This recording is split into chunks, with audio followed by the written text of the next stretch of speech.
You ever see someone's salary and think, wow, they must have it made, only to hear that same person complaining about being broke? It's a weirdly common situation, right? Well, it's not just a feeling. It actually points to a fundamental flaw in the way most of us are taught to think about money. In this explainer, we're going to break down exactly why a high income so often fails to create real, lasting wealth. And look, this isn't just anecdotal. It's a documented phenomenon.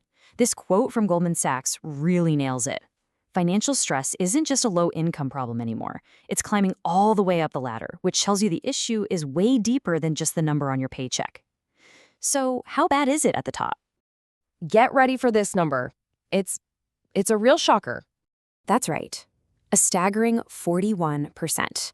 We're talking about people making between $300,000 and $500,000 a year who say they are living paycheck to paycheck. This is the puzzle we're trying to solve.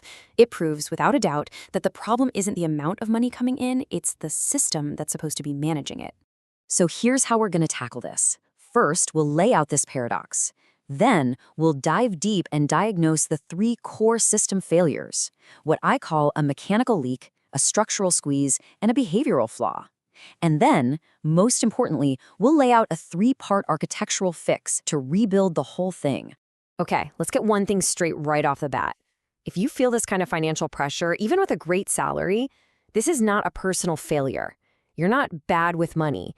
You're just experiencing the completely predictable outcome of a broken system. So the first step is to actually understand how the system is supposed to work in the first place.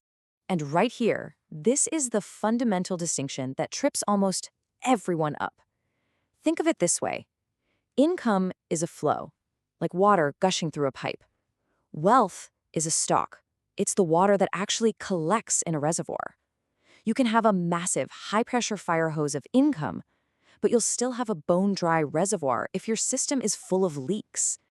So keeping that picture in your head, the pipe and the reservoir, let's start looking for those leaks. We'll begin by diagnosing the three major internal system flaws that drain that high-speed flow of income before it can ever pile up and become actual wealth. Think of these as a triple threat working against you. First, your big fixed costs only seem to go up, and they get locked in. Second, all your day-to-day spending just magically expands to fill whatever's left. And third, any cash that actually survives all that is silently being eaten away. Let's see how they work together. Your income goes up, so you buy a bigger house or enroll your kids in a fancier daycare. That's the ratchet. It clicks upwards, but man, it is so hard to click back down. Then lifestyle creep kicks in, and your spending on restaurants, vacations, and cars just naturally rises to meet whatever is left over. And finally, any cash sitting in a savings account, it's losing its buying power to inflation every single day. It's a perfect storm designed to drain your income. But wait, it gets trickier, because it's not just about what's happening inside your own personal finance system. These internal leaks are being made so much worse by some really powerful external pressures from the economy at large. This is what we'll call the structural cost squeeze. And this chart, wow, this tells the whole story right here. Since the year 2000, the costs for the absolute cornerstones of a middle and upper middle class life, we're talking housing, childcare, healthcare, have completely disconnected from wage growth. The gap between what we earn and what it costs to live a successful life has gotten systematically smaller and smaller.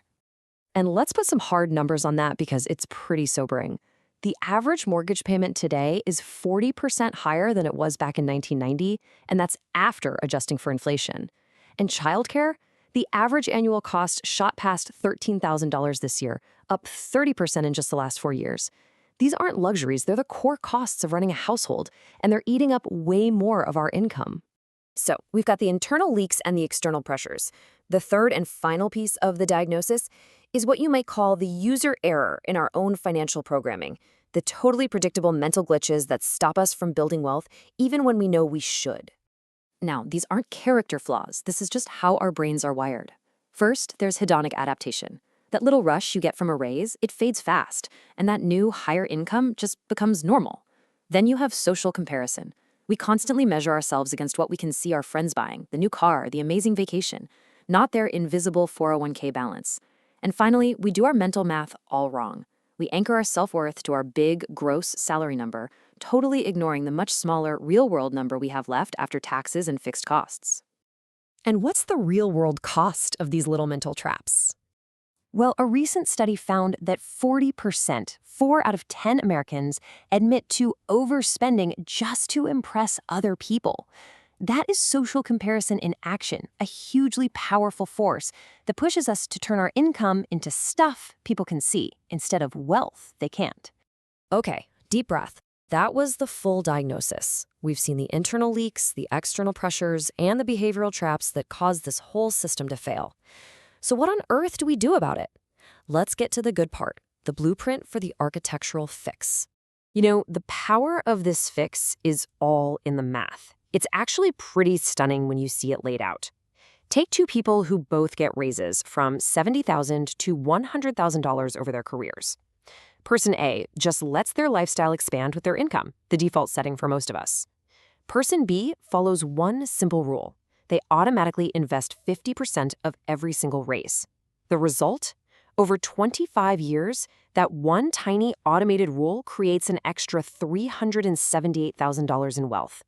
The second part of the fix is all about where your money is stored. This is maybe the biggest structural difference between a middle-class balance sheet and a wealthy one. It isn't just about income. For most of the middle class, wealth is overwhelmingly locked up in their house. For the wealthy, their balance sheets are dominated by assets that grow and work for them, like stocks and businesses. And here's why that difference is so incredibly important. Your salary goes up step by step. But assets, they can leap. They compound. Recently, the S&P 500 returned 18%, while wages grew at 3.3%. Asset returns are absolutely crushing labor returns. To build real wealth, you must find a way to convert the money you earn from your job into assets that earn money for you. So here it is, the system upgrade. A clear 3-step engineering blueprint. First, you audit. Second, you intercept. And third, you shift. Let's break that down. Audit. That means you systematically go through those big, ratcheted costs, your mortgage, your insurance policies, and you renegotiate them to free up cash flow. Intercept. This is key. You set up an automated recurring transfer to grab a piece of every raise and send it straight to your investments before you even have a chance to get used to it. And shift. You make a conscious decision to move your capital away from things that just sit there, like cash, and into assets that can actually grow and compound over time. So we've seen it. Feeling poor on a high income isn't a personal flaw. It's a system failure. It's the predictable result of a flawed financial architecture. But we've also seen the blueprint for a much better one. The math doesn't lie. So the question is, will you stick with the default system, or are you ready to start the rebuild? The choice is yours.